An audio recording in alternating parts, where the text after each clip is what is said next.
aqui hoje para gravar mais uma edição do nosso podcast e hoje nós vamos falar sobre um assunto que muitas pessoas têm dúvida, que é sobre o desfraude. Então, nós vamos comentar um pouquinho sobre qual a idade correta, quando procurar ajuda e nós convidamos uma pessoa que é especialista no assunto, ela é terapeuta ocupacional e eu tenho muito prazer de estar com ela aqui hoje. Muito obrigada pela sua presença, Daniele Galvão. Obrigada, Carol, pelo convite. Tenho certeza que vai ser um ótimo bate-papo. Vamos tirar muitas dúvidas das famílias que nos acompanham no Universo ABA.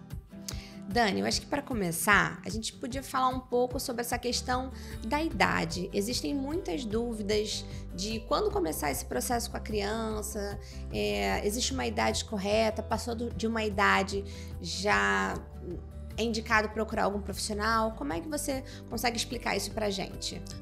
O desfraude é a retirada da fralda, né, da criança, seja diurna, noturna.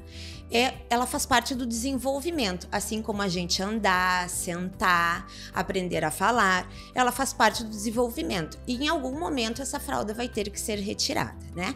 Existem estudos que nos mostram hoje que a criança, a partir dos 2 anos e meio, ela já está mais preparada para essa retirada da fralda. E a idade limite, né, como os marcos do desenvolvimento na fraldinha, é os 5 anos de idade. Passando os 5 anos, a criança já está com um atraso.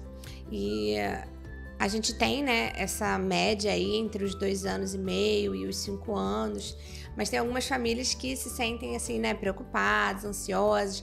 A gente entende também que a criança que é típica e a criança atípica talvez tenha uma diferença nesse padrão aí, porque às vezes é uma criança que tem a fala tá em atraso ainda, não começou a se comunicar, então para ela também desfraudar, isso pode interferir. Então, terapeuticamente falando, como é que a gente analisa essa situação, principalmente em crianças com autismo? O desfraude da criança atípica e da atípica é o mesmo. Porém, a criança atípica, ela pode demorar um pouquinho mais o desfraude pelas condições mesmas, né? Então, a família principal é a paciência, né? Ter paciência e não desistir, porque com certeza o filho tem a capacidade de conseguir esse desfraude. Falando sobre isso, a gente percebe que muitas famílias acabam comparando seus filhos aos filhos das outras pessoas, do vizinho, da prima. Como é que você lida com isso em relação a essa ansiedade e esse medo das famílias? É importante as famílias saberem que a gente não compara uma criança com outra. Cada uma, né, é única. E as crianças atípicas, muitas vezes, elas têm o desenvolvimento um pouquinho diferente. Então, isso a gente também tem que ter muito cuidado. Então, eles vão alcançar, mas não necessariamente no mesmo prazo que uma criança atípica. Sim. A gente sabe que existem, né, os marcos do desenvolvimento, mas as crianças atípicas, elas podem ter uma evolução diferente, num tempo diferente. E por isso que é tão importante as crianças estarem em acompanhamento, né? E quais são as dicas da gente perceber que aquela criança está ficando pronta para o desfraude? Existem algumas etapas, algumas coisas que acontecem antes que já começam a sinalizar a família de que aquele é um momento oportuno para começar a ajudar a criança a fazer esse desfraude? Sim, as famílias podem observar, assim, as crianças começam a mexer na fraldinha, querer tirar a fraldinha, ou querer, na hora da troca da fralda, não colocar mais a fraldinha, né? Tocar na genitália, se a criança é verbal, ela pode estar sinalizando xixi ou cocô, né? Ou as crianças que são atípicas também podem os pais prestarem atenção à maneira que elas estão sinalizando, porque muitas vezes a gente acaba esperando que esse sinal seja somente verbal e as crianças estão demonstrando de uma outra maneira, às vezes se escondem para fazer o cocô, né? Então, qualquer sinal a gente tem que observar. Eu acho interessante porque quando a minha filha começou a querer desfraldar, né? Ela começava a avisar que queria fazer xixi ou que queria fazer cocô. E às vezes rola aquela preguiça de falar assim, a criança já tá de fralda, tá bom, filha, pode fazer. Então, assim, às vezes na correria do dia a dia, a gente pode, né, acabar adiando uma coisa que a criança tá ali demonstrando que já tá no momento de dar o próximo passo. Você concorda? Concordo. Por isso que é muito importante os pais primeiro pensarem, eu estou preparada para esse desfraude? né? Porque a criança está mostrando que ela está preparada. Mas tu está preparada para tirar a fraldinha dela, aguentar um xixi, um escapezinho no teu sofá ou na cadeirinha do carro? Então, os pais são os primeiros que têm que se perguntarem se for positivo, eu estou preparada, a gente retira essa fraldinha e a gente não volta mais com ela durante o dia. Então, essa questão de acabar... coloca a fralda, tira a fralda, aí vou sair, vou no shopping, vou colocar a fraldinha de novo para não precisar levar. Isso não vai acontecer mais. Tudo que for fazer longe da tua casa ou vai num aniversário tem que ser mantido com a criança, né? Se tu leva ela ao banheiro de 30 em 30 minutos e tu vai sair, é de 30 em 30 minutos que tu vai continuar levando ela no banheiro. Não vai se colocar mais a fraldinha. Entendi. Então, assim, a partir do momento que você decide tirar durante o dia, você... Não é bom fazer essas concessões porque a gente pode acabar confundindo a criança, né? Então, assim, em casa, durante o dia, a gente tirou a fralda.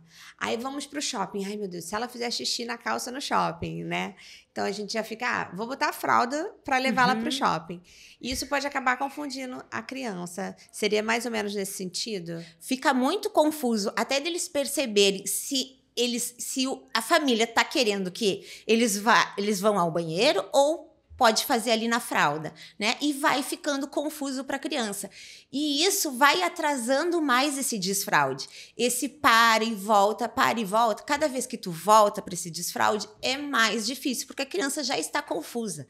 Ela não está entendendo o que tu está esperando dela, quanto a família está esperando, né? Então, é importante também que quando a gente dê o início desse desfraude, todas as pessoas que ficam com essa criança, a escola, os terapeutas, né? Elas mantenham um mesmo ritmo para estar levando a criança no banheiro. Isso é muito interessante que você falou, né? Porque muitas das vezes a gente não está preparado para a criança fazer xixi nas calças. Suja a sala, suja o sofá, enfim, dá o trabalho de trocar roupa. Então, é isso mesmo. A gente tem que se preparar psicologicamente. Então, a família, a escola também, né? Tem que estar preparada para esse momento que a criança vai começar a viver. Porque se a gente não tiver, a gente acaba frustrando a criança também, né? A criança faz, a gente acaba brigando. Então, tem que ter uma conversa também diferenciada com a criança. Como é que a gente fala com a criança quando ela faz o xixi ali, num local não apropriado, de maneira que a gente não vá prejudicar essa fase que ela está passando? Em primeiro lugar, né, a gente vai limpar esse xixi. A criança estava assistindo um desenho, fez o xixi, você vai limpar o xixi sem muita conversa, sem briga, sem grito, sem chamar atenção. Vai limpar a criança, higieniza. A partir do momento do desfraude, a higiene toda da criança é feita no banheiro. A gente não coloca mais a criança na cama para limpar, passar um lencinho, não. Tudo, a partir de agora, é feito no banheiro. Todo descarte é tudo feito no banheiro. Então, é a paciência dos pais e não dá muita ênfase a esse momento que a criança errou. Procura fazer coisas animadas. Quando a criança acerta, a criança pediu para fazer o xixi, a criança conseguiu ir até o vaso sanitário, deu tempo, então a gente faz festa, coisas animadas, e quando a criança erra, a gente fica quietinho mesmo. Então, a gente sempre priorizar, reforçar os acertos e não levar tanto em consideração aqui aquele erro para não trazer uma ênfase para aquele momento também, né, Dani? Sim, até porque escapes, a gente fala assim, ó, aconteceu o desfraude, não quer dizer que não vai acontecer escapes, eles vão acontecer. Às vezes a criança tá muito distraída, tá brincando, tá vendo um livrinho, tá na escola, não quer parar o que tá fazendo, vai acontecer escape, sim. E você falou um pouco sobre não mesclar, né, o uso da fralda durante o dia. Mas a gente pode fazer por etapas o desfraude diurno e o desfraude noturno?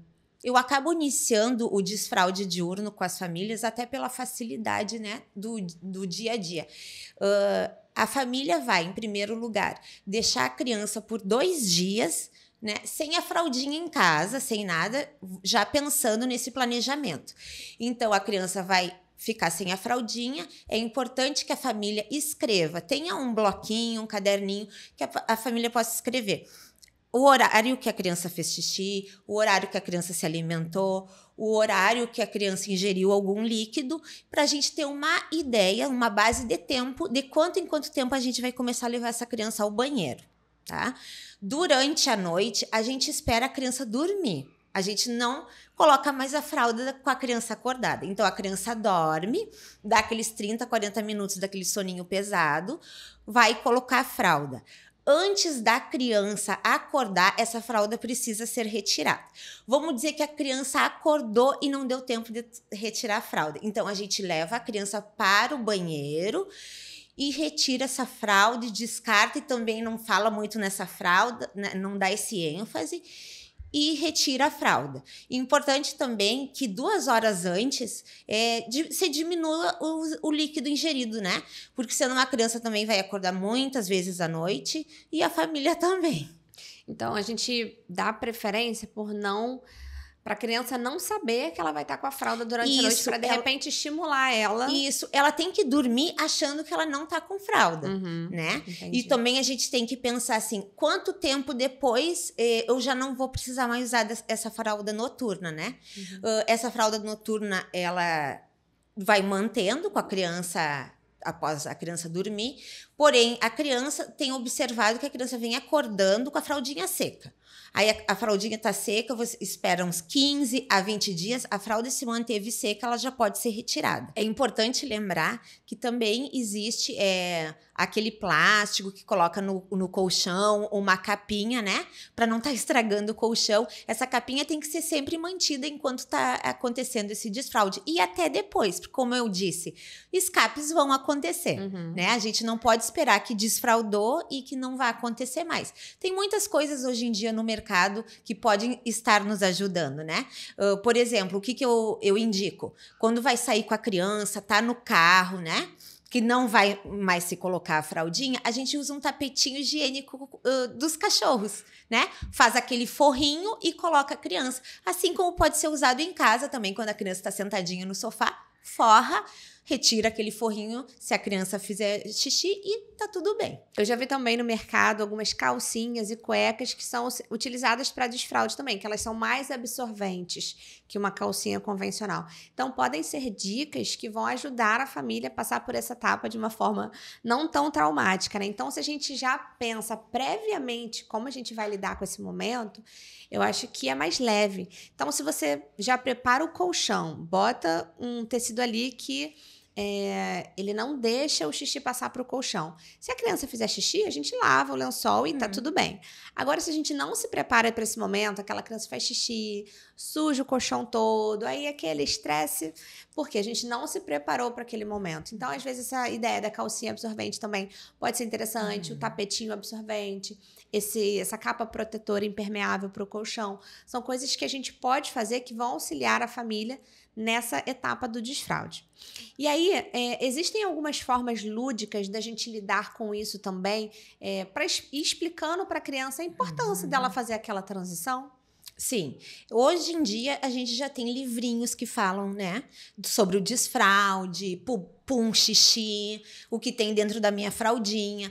A gente pode procurar na internet também vídeos lúdicos que possam estar falando sobre esse futuro desfraude. É muito importante, Carol, também para as crianças atípicas, a gente ter essa previsibilidade. A gente não pode decidir hoje retirar a fralda e chegar no dia e retirar sem ter uma previsão e um preparo, né? Então, a gente pode estar preparando essa criança, levando até uma loja, escolhendo, seja o piniquinho, ou seja, o redutor do vaso sanitário, incluir essa criança, levar numa livraria, escolher um livrinho, procurar os videozinhos, imprimir folhinhas com coisas de xixi e cocô, pintar, algo bem lúdico que essa criança faça parte, que ela possa estar entendendo o que vai acontecer com ela, né? A família também poder falar claramente sobre o que vai acontecer, inserir essa criança a explorar o banheiro, né? Muitas vezes as crianças elas ligam ao banheiro nesse momento só ao tomar banho, né? E não ao xixi ou cocô. E nós, assim, como mães, normalmente as crianças nos acompanham quando a gente vai ao banheiro, né? Então, muitas crianças, elas veem a gente fazendo xixi.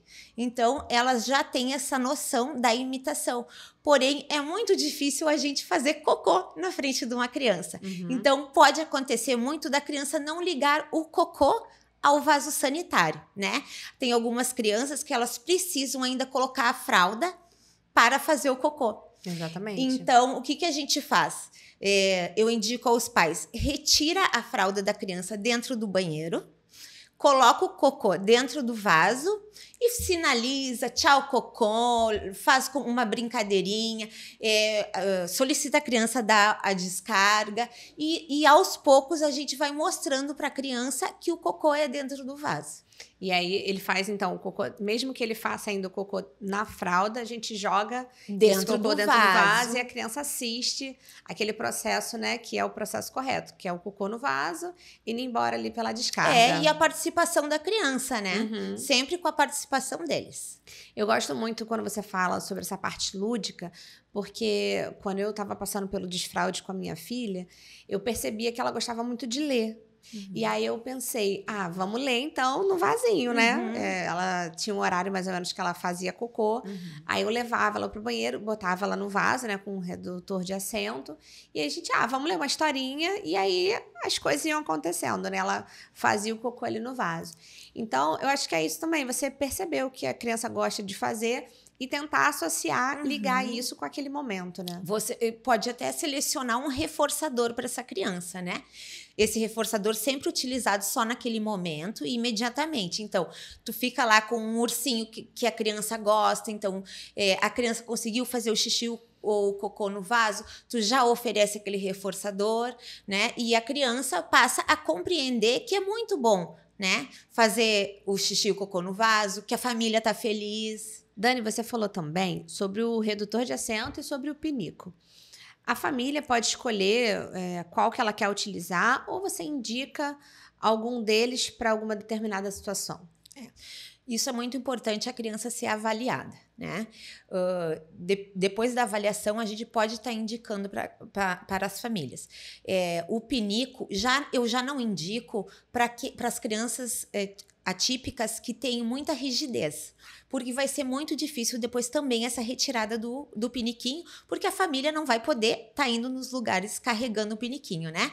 Então, nesses casos, é importante que a criança já vá direto para o redutor de assento. E importante que esse redutor, ele sempre tenha um degrauzinho, né? Algo para a criança apoiar os pés. O pé da criança tem que estar sempre apoiado. Então, a gente sempre avalia essas possibilidades. E o pinico é só no caso da criança estar sendo desfraldada também muito pequenininha, assim, ali perto dos 2 anos e meio, senão eles já vão preferindo sempre o redutor. E também facilita para a família, porque toda hora tendo que fazer a higiene do pinico também é um pouquinho cansativo. É verdade. O uso do vaso já facilita bastante as coisas, né? E eles ficam animados com a história de ter que dar descarga. Eles adoram dar descarga. A primeira coisa que eles fazem é o início de dar descarga. Então, assim, o redutor combinado com a escadinha, aquele banquinho para poder subir no vaso, para poder apoiar os pés. É o que faz mais sentido, então, pelo que você está dizendo, Sim. né? E você falou que algumas crianças atípicas, elas vão demorar um pouco mais a alcançar essa fase do desfraude. E mesmo assim, algumas famílias acabam tendo muita dificuldade. Como que a terapia ocupacional auxilia nesse processo? A terapia ocupacional, ela faz sempre a parte de avaliações também, né? Dessa criança, para saber se essa criança realmente está preparada para esse desfraude, né? Porque também é muito difícil a família querer iniciar um desfraude ou ter iniciado um desfraude de uma criança que não está preparada, né? Então, vai ser para a família não vai ser bom e para a criança pode ser muito traumático também. A criança ser como se fosse forçada, né, a estar ficando sentada. A gente faz essa avaliação até do ambiente do banheiro da casa da criança, se não está dando certo. Se a criança está apresentando uma instabilidade, medo do vaso sanitário, às vezes a criança tem medo até do local, né, do banheiro. Então, todas essas avaliações são feitas pelo terapeuta ocupacional. Assim como a gente ajuda a família a não desistir desse processo, que também não é tão fácil assim. A gente faz com a família uma rotina, constrói uma rotina para essa família e essa criança tá desfraldando da maneira correta e sem muito estresse. A gente deu muitas dicas aqui de uma maneira muito generalizada, mas a gente entende que cada criança vai precisar de um estímulo diferente, né? Nós somos seres individuais. Então, é importante, porque terapeuticamente o profissional vai ter esse olhar mais individualizado. O que o pai pode usar como reforçador? Qual é a rotina? Qual é o passo a passo que a gente pode realizar com essa criança? E assim, eu tô muito feliz com esse podcast, porque eu aprendi bastante coisa que eu não sabia ainda. E vai me ajudar muito pro próximo bebê, porque uma hora ele vem aí. E eu queria que você deixasse agora uma mensagem para essas pessoas que estão assistindo o nosso podcast, que talvez estejam passando por essa fase. Para eles, qual seria a mensagem que você deixaria hoje? A mensagem principal hoje para os pais é paciência, né? Iniciar antecipadamente, se planejar, se programar. A época do verão é ótima para fazer isso. Estamos entrando agora nas férias também, né? Em que as crianças estão mais livres, né? Pode andar um pouquinho com menos roupa, facilita também esse desfraude. Então, paciência, coragem e vamos em frente, porque em algum momento essas fraldinhas têm que sair. Dani, muito obrigada pela sua presença aqui hoje. Muito obrigada também a você que assistiu esse podcast até o final. Curte, compartilha, envia ele para uma pessoa que de repente está passando por esse momento. Tenho certeza que todos vão aprender muito com o assunto que foi tratado aqui hoje. E eu espero você no nosso próximo podcast para a gente continuar promovendo esse impulso no processo de inclusão. Tchau, tchau!